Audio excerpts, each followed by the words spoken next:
आज के हमारे इस वीडियो में आप सभी का बहुत बहुत स्वागत है और मैं ईश्वर से कामना करता हूं कि आप सभी लोग सही होंगे, स्वस्थ होंगे। और इन दिनों जो आवास के सर्वे का काम चल रहा है उससे संबंधित बहुत सारे प्रश्न आप लोग करते रहते हैं। उसमें एक प्रश्न बार बार पूछा जा रहा है कि ये सर्वे आखिर कब तक चलेगा। तो इस सर्वे के चलने के बारे में फिलहाल कोई स्पष्ट दिशा निर्देश नहीं है या स्पष्ट डेट नहीं है कि फला डेट तक ये सर्वे चलेगा। लेकिन जो अधिकारियों की मीटिंग में अधिकारियों के द्वारा जो मैसेज दिए जाते हैं उससे ये स्पष्ट होता है कि ये सर्वे फरवरी में ख़त्म हो जाएगा, इसका द एंड हो जाएगा फरवरी तक।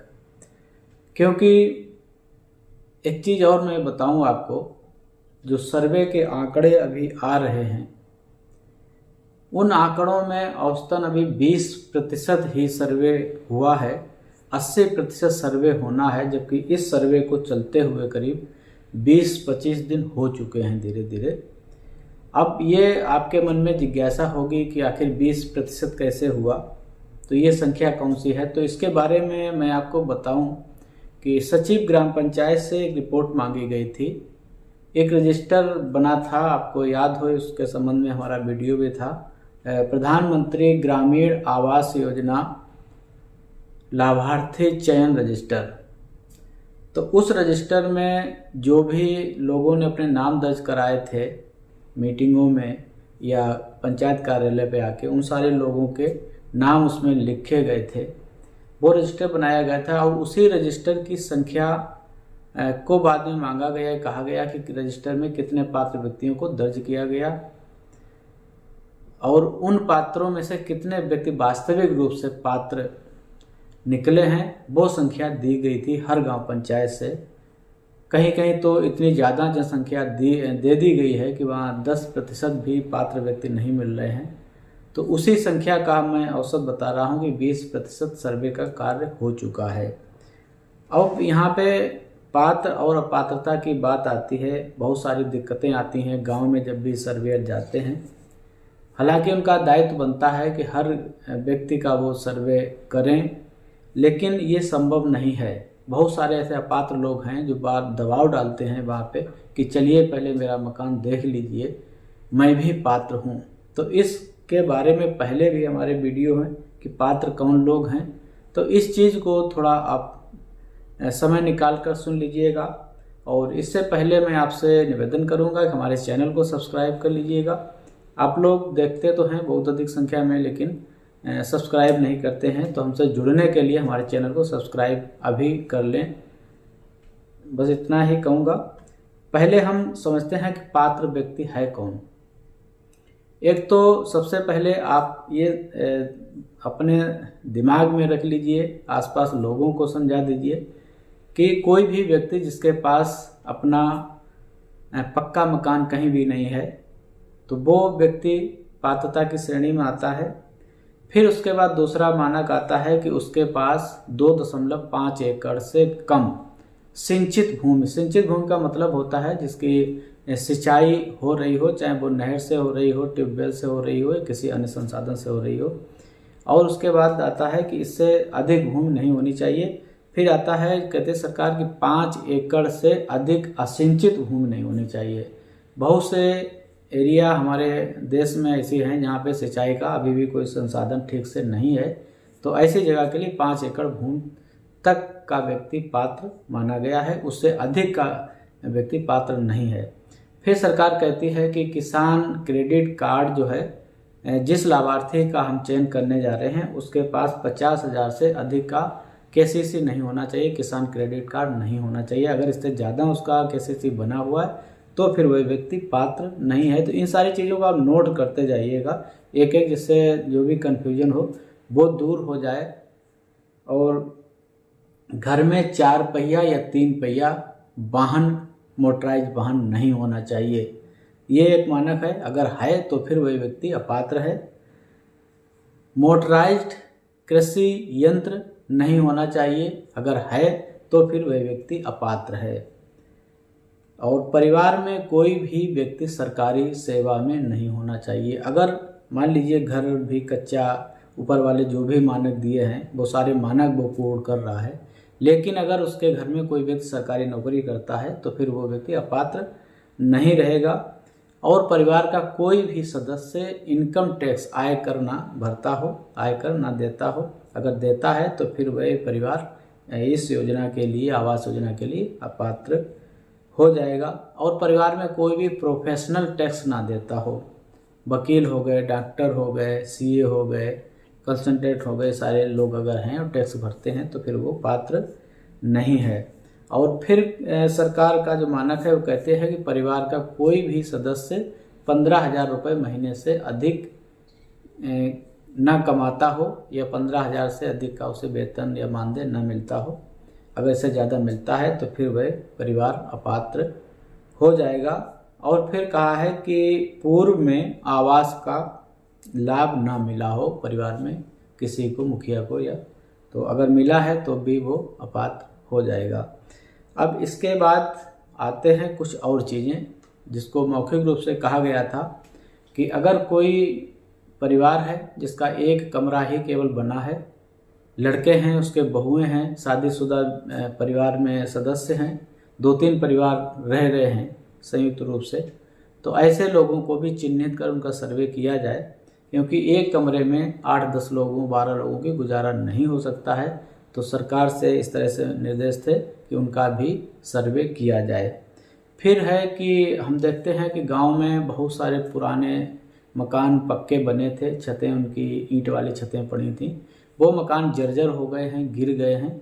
तो ऐसे लोगों को भी इस सर्वे में सम्मिलित किया जाए, क्योंकि अगर वो मजबूत होते तो अपना घर गिरा के दूसरा बना लेते। लोग उसी जर्जर अवस्था में रह रहे हैं, अगर कोई दुर्घटना होती है तो ये सरकार पे ही आता है कि ऐसा कैसे हो गया। फिर अगर किसी व्यक्ति के पास कभी उसने थोड़ा बहुत पैसा इकट्ठा कर लिया, कहीं से कमा लाया, किसी उधार ले लिया, 2 कमरों की दीवारें भर ली हैं, बरामदा भर लिया है, लेकिन छतें उसके पास नहीं हैं रहने के लिए, अगर पैसा होता तो वो छत डलवा लेता। तो कहा गया कि ऐसे लोगों को अभी सर्वे आपको कर लेना है। तो इतने सारे लोग हो गए हैं, तो जो भी मैंने ऊपर मानक बताए हैं तो आप उसको ध्यान करिए। उस समय एक भी मानक अगर कोई व्यक्ति पूरा करता है, उसके ऊपर जाता है, तो वह व्यक्ति आवास योजना के लिए पात्र नहीं है। प्रधानमंत्री आवास योजना ग्रामीण के लिए वह परिवार पात्र नहीं होगा। इसको मैं बार बार इसलिए कहता हूँ, और भी वीडियो में कहा है, क्योंकि गांव में जब भी बहुत सारे लोग ऐसे मिल जाते हैं जो इन सारे मानकों के ऊपर हैं, पात्रता की श्रेणी में वो कहीं आते ही नहीं हैं, लेकिन फिर भी वो प्रयास में रहते हैं कि कैसे उनका सर्वे हो जाए भविष्य में, जिससे उन्हें आवास मिल सके। नेताओं से भी सर्विस कराएंगे, अधिकारियों से भी सर्विस कराएंगे, चापलूसी भी करेंगे। तो ऐसे लोग कृपया करके समझ लें, थोड़ा उसमें ना शामिल हों। जो वास्तविक गरीब व्यक्ति हैं, जो पात्र हैं, जिनको हक मिलना चाहिए, जो हकदार हैं आवास के, उनको उसमें सम्मिलित कराएं। अगर आपके आसपास कोई ऐसा व्यक्ति छूट रहा है सर्वे में, जिसे लगता है कि पात्र व्यक्ति था लेकिन सर्वेयर ने नहीं किया है या सेल्फ सर्वे भी नहीं कर पाया है, तो ऐसे व्यक्तियों की सिफारिश करें। और सर्वेयर जब भी घर जाए या आप अपना स्वयं सर्वे कर रहे हो, तो सबसे पहले आपके पास 2-3 कागज़ हैं। बैंक की पासबुक आपको होनी चाहिए। बैंक की पासबुक लोकल की ही हो, कहीं दूसरे ज़िले की ना हो, क्योंकि उसमें ऑटो सेलेक्ट आता है। बैंक अगर नहीं आ रही है तो फिर वो खाता आपका उसमें सेव नहीं हो पाएगा। जॉब कार्ड की बहुत सारी समस्या आती है। जॉब कार्ड जो मनरेगा साइट पर जो उसके पूरे अंक होते हैं, अगर वो नंबर नहीं है तो आप उसमें दर्ज नहीं कर पाएंगे उसको। और महिला सदस्य का घर में होना ज़रूरी है। अगर महिला सदस्य नहीं है, किसी की जैसे पत्नी ख़त्म हो जाती है, तलाक हो जाता है या छोड़ चले जाते हैं, तो ऐसी परिस्थिति में वो अलग विकल्प है सेपरेटेड वाला चुन के, तब पुरुष को उसे लाभार्थी बनाया जा सकता है। और आधार कार्ड अपडेट होना चाहिए। काफ़ी लोगों का आधार मैच नहीं हो रहा, कहीं फेस डिटेक्ट नहीं कर रहा है, तो इस तरह की समस्या अगर होगी तो फिर चयन होना मुश्किल हो जाएगा। तो अपना आधार अपडेट रखें, बैंक की पासबुक रखें।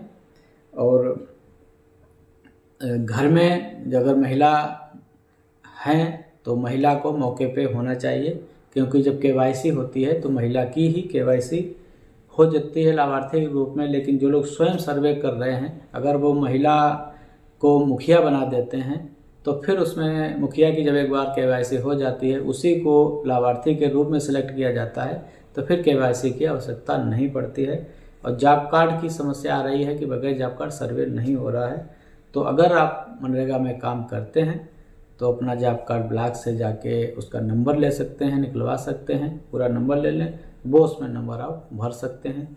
अगर नहीं काम करते हैं तो फिर ये विकल्प है कि भाई ब्लॉक से जाके अपना जॉब कार्ड बनवाएं, जैसे भी हो। अगर सेल्फ सर्वे की हम बात कर रहे हैं, सर्वेयर वाले मामले में बगैर जॉब कार्ड के भी सर्वे फिलहाल सेव हो रहा है। तो ये वीडियो इसलिए हमने बनाया कि आप पात्रता के मानक ठीक से समझ लें, लोगों को समझा सकें। अपात्र होकर भी आप आवास को लेने का जब प्रयास करते हैं तो फिर बहुत सारी गड़बड़ियाँ हो जाती हैं। धोखे से भी अगर एक व्यक्ति गलत का चयन हो जाता है तो वही उदाहरण बनता है कि फला फला लोगों को गलत आवास दिए गए हैं। तो ऐसा ना होने दें, नज़र रखें, अपात्रों का भी ना होने दें, और स्वयं भी अगर पात्र हैं तब भी इस तरह का प्रयास ना करें कि आपका भी आवास के लिए चयन हो जाए। तो ये सारी चीज़ें गलत हैं। इतना आप मेरी तरफ से समझिएगा। इसे चैनल को हमारे सब्सक्राइब कर लीजिएगा, वीडियो को लोगों तक शेयर ज़रूर करिएगा। और आवास की जो सर्वे की सीमा है वो फरवरी लास्ट हो सकती है, लेकिन अधिकारियों को जो कहना है वो 15 फरवरी तक ही, लेकिन ऐसा नहीं है, अभी बहुत सारा सर्वे बाकी पड़ा है। तो ये फरवरी पूरी जाएगी, इसी फरवरी में आप अपना सर्वे करा लें, क्योंकि ये सर्वे 5 साल के लिए किया जा रहा है। तो 5 साल बीच में कोई सर्वे नहीं होना है। जो भी छूट जाएगा तो फिर उसके सामने भटकने के अलावा कोई रास्ता नहीं होगा। वो अलग बात है कि मुख्यमंत्री आवास योजना को उसे कहीं से कभी आवास मिल जाए, लेकिन 5 साल तक ये जो सूची सिलेक्ट होगी, बनेगी, तैयार होगी, तो ये 5 साल तक निरंतर चलेगी। अगर इसमें आप चूक गए तो फिर आपको आवास नहीं मिल पाएगा।